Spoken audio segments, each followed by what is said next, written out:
Hi friends, welcome back to our channel. ഇന്ന് ഞാൻ വന്നിട്ടുള്ളത് നോമ്പ് തുറക്കുന്ന സമയത്തും ചൂട് സമയത്തൊക്കെ കുടിക്കാൻ പറ്റുന്ന നല്ല ടേസ്റ്റി ആയിട്ടുള്ള ഒരു ഡ്രിങ്കിൻ്റെ റെസിപ്പി ആയിട്ടാണ് കേട്ടോ വന്നിട്ടുള്ളത്. ഗസ്റ്റൊക്കെ വരുമ്പോൾ നമുക്ക് വെൽക്കം ഡ്രിങ്ക് ആയിട്ടും ഉണ്ടാക്കി കൊടുക്കാൻ പറ്റും. നല്ല കിഡിലൻ ടേസ്റ്റാണ്.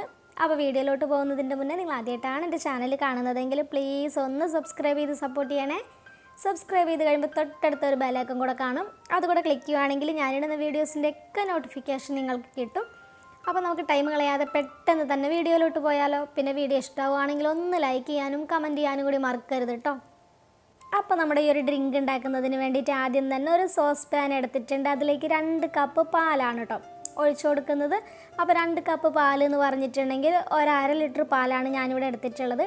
ഇനി ഇതിലേക്ക് 1/2 കപ്പോളം പഞ്ചസാര കൂടി ചേർത്ത് കൊടുക്കുന്നുണ്ട്. ഇനി പഞ്ചസാര പാലിലൊന്ന് അലിയിച്ചെടുക്കാം. അപ്പോൾ നമ്മൾ ഇതുവരെ സ്റ്റൗ ഒന്നും കത്തിച്ചിട്ടില്ല കേട്ടോ. ഇനി ഇത് നമുക്കിത് സ്റ്റൗവിലേക്ക് വെച്ച് കൊടുക്കാം. അപ്പോൾ ഞാനിവിടെ ചേർത്തിട്ടുള്ള 1/2 കപ്പ് പഞ്ചസാര എന്ന് പറഞ്ഞിട്ടുണ്ടെങ്കിൽ അത്യാവശ്യം നല്ല മധുരം ഉണ്ടാവും കേട്ടോ. അപ്പോൾ ഇത്ര മധുരം വേണ്ടാന്നുണ്ടെങ്കിൽ ഒരു 1/4 കപ്പോളം മാത്രം ചേർത്ത് കൊടുത്താൽ മതി. ഇനി പാലൊന്ന് ചൂടാക്കി എടുക്കാം. അപ്പോൾ പാൽ ചൂടായിട്ട് വരുന്ന സമയം കൊണ്ട് ഒരു ബൗളിലേക്ക് ഞാനിവിടെ കുറച്ച് സബ്ജ സീഡ്സ് ഒന്ന് കുതിർക്കാനായിട്ട് വെക്കുന്നുണ്ട് കേട്ടോ. നമ്മുടെ ഈ ഒരു ഡ്രിങ്കിലേക്ക് ചേർത്ത് കൊടുക്കുന്നതിന് വേണ്ടിയിട്ടാണ്. അപ്പോൾ ഒരു ബൗളിലേക്ക് 1 ടേബിൾ സ്പൂൺ സബ്ജ സീഡ്സ് ചേർത്ത് കൊടുത്തിട്ടുണ്ട്. കുറച്ച് വെള്ളത്തിലൊന്ന് കുതിർത്തിയിട്ട് നമുക്ക് മാറ്റി വയ്ക്കാം. അപ്പോഴത്തേനും നല്ല പോലെ തന്നെ ഒന്ന് പൊങ്ങി വന്നിട്ടുണ്ടായിരിക്കും. ഇപ്പോൾ നമ്മുടെ പാലൊക്കെ കണ്ടില്ലേ, നന്നായിട്ട് തന്നെ ഒന്ന് ചൂടായി വന്ന് തുടങ്ങിയിട്ടുണ്ട്.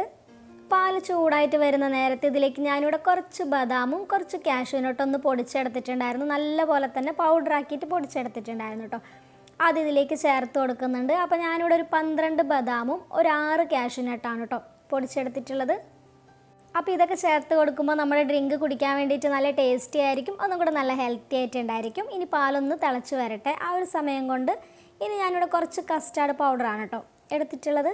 ഇതൊന്ന് നമുക്ക് മിക്സ് ചെയ്തിട്ട് റെഡിയാക്കി വെക്കണം. അപ്പോൾ ഒരു ബൗളിലേക്ക് ഞാനിവിടെ 1 ടേബിൾ സ്പൂൺ കസ്റ്റാർഡ് പൗഡറാണ് കേട്ടോ എടുത്തിട്ടുള്ളത്. അതിലേക്ക് കുറച്ച് പാലൊഴിച്ചിട്ട് ഒന്ന് നന്നായിട്ട് തന്നെ മിക്സ് ചെയ്തെടുക്കാം. അപ്പോൾ നമ്മൾ കസ്റ്റാർഡ് പൗഡർ ഡയറക്റ്റായിട്ട് ആ പാലിൽ ചേർത്ത് കൊടുക്കുകയാണെങ്കിൽ കട്ട പിടിക്കും കേട്ടോ. അതുകൊണ്ടാണ് കുറച്ച് പാലൊന്ന് ഒഴിച്ചിട്ട് ഇതുപോലെ ഒന്ന് മിക്സ് ചെയ്തെടുക്കുന്നത്. അപ്പോൾ ഞാനിവിടെ 1/2 ലിറ്റർ പാലല്ലേ എടുത്തിട്ടുള്ളത്. അപ്പോൾ 1/2 ലിറ്റർ പാലിന് 1 ടേബിൾ സ്പൂൺ കസ്റ്റാർഡ് പൗഡറാണ് കേട്ടോ എടുത്തിട്ടുള്ളത്. അപ്പോൾ നന്നായിട്ട് തന്നെ കട്ടയൊന്നും കൂടാതെ മിക്സ് ചെയ്തെടുത്തിട്ടുണ്ട്. ഇപ്പോൾ നമ്മൾ തിളപ്പിക്കാനായിട്ട് വെച്ചിട്ടുള്ള പാലൊക്കെ നന്നായിട്ട് തന്നെ തിളച്ച് വന്ന് തുടങ്ങി. ആ കാഷ്യൂനട്ടും ബദാമൊക്കെ നന്നായിട്ട് തന്നെ മിക്സായിട്ട് വന്നിട്ടുണ്ട്. ഈ ഒരു സമയത്ത് നമ്മൾ റെഡിയാക്കി വെച്ചിട്ടുള്ള കസ്റ്റാർഡിൻ്റെ മിക്സ് ഉണ്ടല്ലോ, നല്ല പോലെ തന്നെ ഒന്ന് ഇളക്കിയതിന് ശേഷം ഇതിലേക്ക് ഒഴിച്ചു കൊടുക്കാം. ഇനി ലോ ഫ്ലെയിമിൽ ഇട്ടിട്ട് നന്നായിട്ട് തന്നെ ഒന്ന് മിക്സ് ചെയ്തെടുക്കാം. അപ്പോൾ നമ്മൾ കസ്റ്റാർഡ് ചേർത്ത് കൊടുത്തത് കൊണ്ട് തന്നെ പെട്ടെന്ന് തന്നെ തിക്കായിട്ട് വന്ന് തുടങ്ങും കേട്ടോ. അപ്പോൾ ചെറുതായിട്ടൊന്ന് കുറുകി വരുന്നത് വരെ നമുക്കിതൊന്ന് ഇളക്കി കൊടുക്കാം. അപ്പോൾ നമ്മളിത് കുടിക്കുന്നതിന് വേണ്ടിയിട്ട് ഡ്രിങ്ക് പോലല്ലേ ഉണ്ടാക്കിയെടുക്കുന്നത്. അപ്പോൾ ഒരുപാട് തിക്കായിട്ടുണ്ടെങ്കിൽ നന്നായിട്ടുണ്ടാവില്ല. അപ്പോൾ 1/2 ലിറ്റർ പാലിലേക്ക് 1 ടേബിൾ സ്പൂൺ കസ്റ്റാർഡ് പൗഡർ മാത്രം ചേർത്ത് കൊടുത്താൽ മതി കേട്ടോ. കൂടുതൽ ചേർത്ത് കൊടുക്കുകയാണെങ്കിൽ തിക്കായിട്ട് കുടിക്കാൻ അത്ര നന്നായിട്ടുണ്ടാവില്ല. അപ്പോൾ 1 മിനിറ്റൊക്കെ ആകുമ്പോഴത്തേന് തന്നെ നന്നായിട്ട് തന്നെ ഒന്ന് തിക്കായിട്ട് വന്നിട്ടുണ്ടായിരിക്കും. കണ്ടില്ലേ, ഈ ഒരു കൺസിസ്റ്റൻസിയിലാണ് വേണ്ടത്. അപ്പോൾ ഇനി ഇത് ഇരിക്കും തോറും ഒന്നും കൂടെ കുറുകി വരും കേട്ടോ. അപ്പോൾ ഈ ഒരു കൺസിസ്റ്റൻസി ആകുമ്പോൾ നമുക്കിത് ഫ്ലെയിം ഓഫാക്കിയിട്ട് തണുക്കാനായിട്ട് മാറ്റി വയ്ക്കാം. അപ്പോൾ ഞാൻ നമ്മുടെ ഈ ഒരു ഡ്രിങ്ക് ചൂടാറിയതിന് ശേഷം ഒന്ന് ഫ്രിഡ്ജിലെടുത്ത് വെച്ചിട്ടുണ്ടായിരുന്നു കേട്ടോ തണുക്കാൻ വേണ്ടിയിട്ട്. തണുത്തതിന് ശേഷം കണ്ടില്ലേ, ഈ ഒരു തിക്നെസ്സിലാണ് വന്നിട്ടുള്ളത്, നമുക്ക് കുടിക്കുന്ന തരത്തിലാണ്. അപ്പോൾ ഇനി നമുക്കിത് വേറെ ബൗളിലേക്ക് മാറ്റാം. നല്ല തണുപ്പിച്ചിട്ട് കുടിക്കുമ്പോൾ തന്നെയാണ് ഈ ഒരു ഡ്രിങ്ക് നല്ല ടേസ്റ്റായിട്ട് ഉണ്ടാവുക. അപ്പോൾ ഇനി നമുക്കിതിലേക്ക് കുറച്ച് കാര്യങ്ങളും കൂടെ ചേർത്ത് കൊടുക്കണം. അപ്പോൾ ഞാനിതിലേക്ക് ഒരു ക്യാരറ്റിൻ്റെ ഒരു പകുതിയാണ് കേട്ടോ എടുത്തിട്ടുള്ളത്. അത് ഇതുപോലെ ചെറുതായിട്ട് ഒന്ന് ഗ്രേറ്റ് ചെയ്തെടുക്കുകയാണ് ചെയ്തിട്ടുള്ളത്. അത് ഇതിലേക്ക് ചേർത്ത് കൊടുക്കാം. അപ്പോൾ ഇതുപോലെ നന്നായിട്ട് പൊടിയായിട്ട് തന്നെ അരിഞ്ഞെടുക്കാം കേട്ടോ. അപ്പോഴാണ് നമുക്ക് കുടിക്കുമ്പോൾ നല്ല ടേസ്റ്റായിട്ട് ഉണ്ടാവുക. ഇനി ഇതിലേക്ക് ഒരു ആപ്പിളിൻ്റെ പകുതിയാണ് എടുത്തിട്ടുള്ളത്. അത് ഇതുപോലെ ചെറുതായിട്ടൊന്ന് ഗ്രേറ്റ് ചെയ്തെടുത്തിട്ടുണ്ട്. അതും കൂടെ ഇതിലേക്ക് ചേർത്ത് കൊടുക്കാം. അപ്പോൾ ആപ്പിളൊക്കെ നമ്മൾ എപ്പോഴാണോ ഇത് കുടിക്കുന്നത് ആ ഒരു സമയമാകുമ്പോൾ മാത്രം ചേർത്ത് കൊടുത്താൽ മതി കേട്ടോ. ഇനി ഇതിലേക്ക് ഒരു ചെറുപഴം എടുത്തിട്ടുണ്ട്. അത് ഇതുപോലെ ചെറുതായിട്ടൊന്ന് അരിഞ്ഞെടുത്തിട്ടുണ്ട്. അതും കൂടെ ചേർത്ത് കൊടുക്കാം. പിന്നെ ഇതിലേക്ക് ചേർത്ത് കൊടുക്കുന്നത് സബ്ജ സീഡ്സ് ആണ്. നമ്മൾ നേരത്തെ കുതിർക്കാനായിട്ട് മാറ്റി വെച്ചിട്ടുണ്ടായിരുന്നില്ല, അത് നന്നായിട്ട് തന്നെ ഒന്ന് വീർത്ത് വന്നിട്ടുണ്ട്. അതും കൂടെ ഇതിലേക്ക് ചേർത്ത് കൊടുക്കാം.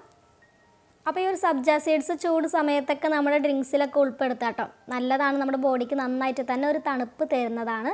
ഇനി ഇതിലേക്ക് കുറച്ച് ഐസ് ക്യൂബ്സും കൂടെ ചേർത്ത് കൊടുക്കുന്നുണ്ട്.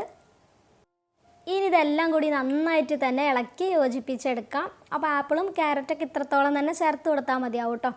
എന്നിട്ട് നന്നായിട്ട് തണുപ്പിച്ചിട്ട് തന്നെ കുടിക്കുക. നല്ല തണുത്ത് കുടിക്കുമ്പോഴാണ് നല്ല അടിപൊളി ടേസ്റ്റ് ഉണ്ടാവുക. നല്ല ഹെൽത്തിയാണ്, നല്ല അടിപൊളി ടേസ്റ്റാണ്. കുടിക്കാൻ വേണ്ടിയിട്ട് നമ്മൾ ബദാമും കാഷ്യൂനട്ടൊക്കെ ചേർത്ത് കൊടുത്തത് കൊണ്ട് തന്നെ നല്ല സൂപ്പർ ടേസ്റ്റാണ്. അപ്പോൾ എല്ലാവരും ഇതൊന്ന് ട്രൈ ചെയ്ത് നോക്കാം. നോമ്പ് തുറക്കുന്ന സമയത്തൊക്കെ ഉണ്ടാക്കി കുടിക്കാം കേട്ടോ. നല്ലൊരു റിഫ്രഷ്മെൻറ്റ് തരുന്ന ഒരു കിടിലനായിട്ടുള്ള ഡ്രിങ്കാണ്. ഗസ്റ്റൊക്കെ വരുമ്പോൾ നമുക്ക് വെൽക്കം ഡ്രിങ്ക് ആയിട്ടും കൊടുക്കാൻ പറ്റും. നല്ലൊരു ഐസ്ക്രീമിൻ്റെ ഒക്കെ ഒരു ടേസ്റ്റിലാണ് ഉള്ളത്. അപ്പോൾ എല്ലാവരും ട്രൈ ചെയ്ത് നോക്കാം. എന്നിട്ട് ഇഷ്ടമായിട്ടുണ്ടെങ്കിൽ നിങ്ങളുടെ അഭിപ്രായമൊക്കെ ഒന്ന് കമൻറ്റായിട്ട് എഴുതി അറിയിക്കണേ. പിന്നെ വീഡിയോ ഇഷ്ടമായിട്ടുണ്ടെങ്കിൽ ഒന്ന് ലൈക്കും കൂടെ ചെയ്യാം കേട്ടോ. ഇനി നമുക്ക് നമ്മുടെ ഡ്രിങ്ക് സെർവ് ചെയ്യുന്ന ഗ്ലാസ്സിലോട്ട് മാറ്റാം. അപ്പോൾ ഇത്രയേ ഉള്ളൂ ഇന്നത്തെ വീഡിയോ എന്ന് പറയുന്നത്. അപ്പോൾ സിമ്പിളായിട്ട് ഉണ്ടാക്കിയെടുക്കാൻ പറ്റുന്ന ഈ ഒരു കിടിലനായിട്ടുള്ള ഒരു ഡ്രിങ്കിൻ്റെ റെസിപ്പി നിങ്ങൾക്ക് എല്ലാവർക്കും ഇഷ്ടമായിട്ടുണ്ടാവും എന്ന് വിചാരിക്കുന്നു. ഇഷ്ടമായിട്ടുണ്ടെങ്കിൽ ഒന്ന് ലൈക്ക് ചെയ്യുക, കമൻറ്റ് ചെയ്യുക. പിന്നെ ചാനൽ ആദ്യമായിട്ടാണ് കാണുന്നതെങ്കിലും സബ്സ്ക്രൈബ് ചെയ്യാതെ ആരെങ്കിലും കാണുന്നുണ്ടെങ്കിലും പ്ലീസ് ഒന്ന് സബ്സ്ക്രൈബ് ചെയ്ത് സപ്പോർട്ട് ചെയ്യണേ. പിന്നെ ഈ ഒരു വീഡിയോ നിങ്ങളുടെ ഫാമിലിക്കും ഫ്രണ്ട്സിനൊക്കെ ഒന്ന് ഷെയർ ചെയ്ത് കൊടുക്കാം കേട്ടോ. അപ്പോൾ ഞാൻ ഓൾറെഡി ഒരുപാട് ഇഫ്താർ സ്നാക്സിൻ്റെയും ഇഫ്താർ ഡ്രിങ്ക്സിൻ്റെ ഒക്കെ വീഡിയോ കഴിഞ്ഞ ദിവസങ്ങളിലായിട്ട് ഇട്ടിട്ടുണ്ട്. അതൊക്കെ ഒന്ന് കയറി കണ്ടു നോക്കാം കേട്ടോ. എന്നിട്ട് എല്ലാറ്റിൻ്റെ അഭിപ്രായമൊക്കെ ഒന്ന് എഴുതി അറിയിക്കുക. അപ്പോൾ ഇനി നമുക്ക് നാളെ വേറൊരു അടിപൊളി വീഡിയോ ആയിട്ട് കാണാം. അപ്പോൾ അതുവരേക്കും താങ്ക്സ് ഫോർ വാച്ചിങ്.